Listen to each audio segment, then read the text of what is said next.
안녕하세요, 티텔러입니다. 자, 오늘 소개시켜 드릴 주택은 스페인으로 넘어갑니다. 스페인에 있는 카사 파라 트레스, 이게 발음이 맞는지는 잘 모르겠지만 대략 그런 이름의 주택이고요. 대략 해석을 해보자면 트레스라는 거는 셋을 뜻하는 의미잖아요. 그리고 파라는 무엇을 위한이라는 뜻이더라고요. 그리고 카사는 당연히 집이고요. 그러니까 셋을 위한 집, 그 셋이 뭐냐? 세대입니다. 세 세대가 거주하는 하나의 대가족을 얘기를 하는 거고요. 어떤 식으로 되어 있는지 한번 보도록 할게요. 여기 전면 사진이고요. 자, 위치는 스페인 마드리드의 약간 서쪽에 위치한 그런 곳에 위치를 하고 있고요. 그 지역명은 보야딜라 델 몬테라고 합니다. 평수는 대략 121평이 되고요. 자, 이렇게 그냥 간단합니다. 두 덩어리의 건축물로 이렇게 이루어진 주택이라고 보시면 되고요. 대지 면적은 대략 300평입니다. 이 우측은 자동차가 들어가는 주차장이 입구고요. 좌측은 인동선이죠. 사람이 지나다니는 대문이고요. 자, 이렇게 보면 굉장히 조형적인 예술의 조미료를 많이 첨가하려고 했던 흔적이 보이죠. 굉장히 멋있어요. 자, 이렇게 벽돌 재질과 콘크리트 재질이 기본적으로 구성이 되어 있다고 보시면 되고요. 자, 이거는 옆에서 찍은 사진, 들어가는 입구고요. 자, 이거는 주택의 전경의 모습입니다. 약간 리을자 모양으로 되어 있는 것 같고요. 자, 약간 측면 사진이고요. 좀 안타까운 게 이 사진을 찍은 시점이 아마 준공 바로 직후라서 그런가는 모르겠는데 마당이 굉장히 좀 휑하죠. 이게 차라리 잔디를 심거나 아니면 돌을 좀 박아놔서 이렇게 조경을 좀 했으면 어떨까라는 아쉬움이 좀 있습니다. 예산이 부족했을 수도 있을 것 같고요. 굉장히 특이해요. 이거를 왜 이런 재질로 설치를 했는지는 잘 모르겠습니다.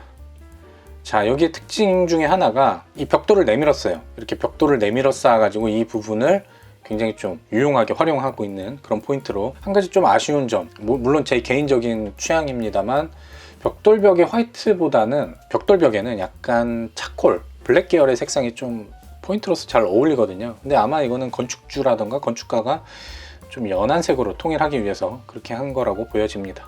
이거는 이제 주 현관은 아니고 방으로 바로 들어갈 수 있는 구간이에요. 그런데 보시면 이렇게 깃발 모양으로 되어 있죠. 창과 도어를 합쳐가지고 깃발 모양의 포인트를 눈여겨보시기를 바라겠습니다. 뜬금없이 이렇게 샤워기가 있어요. 굳이 왜 샤워기가 있나 좀 궁금하긴 합니다. 이렇게 찾아봐도 여기가 스페인 굉장히 중앙에 위치한 굉장히 내륙 지역에 있거든요. 그래서 바닷가도 아닌데 굳이 왜 야외에 이렇게 샤워기를 2개씩이나 설치했을까라는 의문도 좀 듭니다. 자, 이거는 주출입구 현관으로 들어가는 문이고, 여기도 이렇게 벽돌을 내밀어서 화분을 이렇게 올려놓은 걸 볼 수가 있고요. 자, 이제 내부의 사진이고, 여기는 중정의 모습인데요. 여기 굉장히 재밌는 포인트가 있어요. 이렇게 창호로 이렇게 연결이 되어 있잖아요. 여기 보면 십자 모양으로 창호로 쭉 연결을 해놨는데 오픈을 해서 사용할 수 있습니다.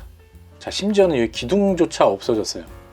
이런 창호는 저는 본 적이 없거든요. 아마 스페인 혹시 뭐 이런 유럽 쪽에서 잘 사용하는 굉장히 좋은 창호라고 보여지거든요. 이런 식의 창호도 있다는 것을 좀 보시면 좋을 것 같습니다. 이렇게 창호를 다 오픈하면은 중정이 아예 야외 공간과 내부의 공간이 하나로 합쳐지게 되는 거죠. 굉장히 재밌는 포인트, 재밌는 아이디어라고 생각을 합니다. 자, 보면은 여기 되게 재밌는 포인트가 또 있어요. 이렇게 계단으로 올라가는 포인트인데, 자, 보면은 좁은 계단으로 쭉 골목길로 올라가고, 여기도 골목길 별도로 있는 골목이 굉장히 많은 주택이에요. 자, 이거는 또 집 안쪽에 또 다른 골목이 있어요. 골목 굉장히 많죠. 이거는 굉장히 좁고 긴 골목인데, 이런 골목을 보통은 프롬나드라고 해가지고 건축적 요소로는 이제 건축적 산책길 뭐 이런 식으로 해석할 수가 있거든요. 그래서 여기도 건축적 산책길 그런 용도로서의 그런 역할을 해낼 수 있는 포인트고요. 다만 이제 창호를 좀 높게 달아가지고 지나가면서 바깥을 보기는 좀 어려울 것 같은 그런 생각이 듭니다. 굉장히 재밌는 포인트 하나 알려드릴까요? 보면은 내부의 벽돌 공간은 이렇게 통줄론으로 했어요. 통줄론이 뭐냐? 줄눈이 쭉 연결되죠. 막히지 않고 연결되는 줄눈을 통줄론이라고 해요. 벽돌을 차곡차곡 그대로 엇갈리지 않고 쌓은 거를 얘기를 해요. 이렇게 실내는 통줄론이죠. 좀 더 볼까요? 아까 거꾸로 가면은 중정 또한 내부로 인식을 할 수 있게끔 해가지고 중정 또한 통줄론으로 했다고 하고요. 외부는 막힘 줄론으로 돼 있죠. 여기 보시면은 줄눈이 쭉 못 내려가죠. 막혀버리죠. 이런 거를 막힘 줄눈이라고 하거든요. 자, 같은 형태의 벽돌벽을 사용을 하지만 외부 내부 다 사용을 하거든요. 그래서 건축가는 외부와 내부의 차이점을 둬서 같은 재질의 이런 벽돌벽을 보더라도 약간 좀 차별성을 느낄 수 있게 그런 차이를 뒀다고 합니다. 자, 이번에는 샤워장이에요. 샤워장 굉장히 멋있죠. 저는 샤워장 이 사진 처음 보고 굉장히 매력을 느꼈는데요. 여기도 역시 이렇게 벽돌로 내밀어 가지고 샴푸라든가 비누 같은 걸 올려놓을 수 있게 이렇게 수납의 공간을 만들었고요. 한쪽 면은 콘크리트, 그리고 나머지 면은 벽돌. 이 콘크리트와 벽돌벽의 대조가 굉장히 이쁘거든요. 참고로 이 벽돌벽은 이제 물을 사용하는 곳이다 보니까 투명색 프라이머로 한번 코팅을 했다고 합니다. 자, 여기는 욕실이고요. 자, 여기도 재밌는 포인트, 아까 플래그 깃발 모양 아까 얘기를 했잖아요. 창호. 여기도 마찬가지입니다. 이렇게 슬라이딩, 목재 슬라이딩 도어를 창호 형식으로 오픈을 해놓은 걸 볼 수가 있는데, 만약에 여기를 막아놨다고 하면은 이 굉장히 멋진 목재 도어가 숨겨져서 보이지 않을 거예요. 그리고 보통은 문을 오픈하고 사용할 거기 때문에 이 목재 재질을 조금 더 드러내기 위해서 아마 이렇게 까가지고 이렇게 플래그 모양으로 만든 게 아닌가 싶습니다. 자, 이거는 이제 계단실이에요. 계단실 굉장히 이쁘죠. 저는 이렇게 좁은 스케일 굉장히 좋아하거든요. 우리나라로 치면은 뭐 공간 사옥 있죠. 김수근 선생님의 공간 사옥. 예, 그런 부분이 이런 굉장히 재밌는 좁은 모듈로 되어 있는데, 이런 공간이 참 아늑하게 느껴지고 좋더라고요. 여기는 직선으로 쭉 뻗어나가고 옆으로는 골목이 있었고, 이 계단이 굉장히 이쁜 게 여기 굉장히 재밌는 계단 참을 뒀어요. 계단 참을 둬서 이렇게 디스플레이 할 수 있는 공간으로 뒀다는 게 굉장히 재밌는 포인트라고 보여집니다. 자, 이건 쭉 올라와서 침실이에요. 레드로 포인트를 준 거를 볼 수가 있고요. 이 침실에서 보면은 한쪽으로는 이렇게 밖으로 나가고 한쪽으로는 이렇게 책을 볼 수 있는 공간이 있는 걸 볼 수가 있고요. 자, 이렇게 베란다 공간이 같이 연결이 돼 있어 가지고 굉장히 좋은 침실, 굉장히 멋있는 침실이라고 보여집니다. 부럽죠? 자, 이건 그 옆골목으로 가면은 책을 읽을 수 있는 공간을 별도로 만들어 놨어요. 이렇게 복도가 있고, 재밌는 거는 침실이지만 이렇게 모두 오픈되어 있는 공간으로 연결이 돼 있다는 걸 볼 수가 있습니다. 자, 이 천장 보면은 콘크리트인데 굉장히 특이하죠. 이게 일반 맨들맨들한 합판이 아니라 약간 목재 무늬를 띠고 있는 합판을 거푸집으로 사용해 가지고 콘크리트에 이런 문양을 남겼다고 합니다. 자, 이 벽면은 합판 거푸집으로 한 거고, 윗면은 그 문양이 있는 거푸집으로 한 그 차이를 확연하게 볼 수가 있죠. 자, 이 아래쪽 거실이고요. 이 중간에 계단에서 나가는 길이 또 있죠. 나오면 이렇게 옥상으로 연결이 됩니다. 자, 이건 계단실에서 바라본 리빙룸의 모습이고요. 자, 거실 모습입니다. 자, 굉장히 큰 액자가 있고, 이 뷰 포인트에서는 온통 콘크리트 면으로만 꽉 차게 됩니다. 반면에 반대를 찍으면 이렇게 콘크리트 면과 벽돌벽이 굉장히 조화롭게 잘 섞여 있는 걸 볼 수가 있죠.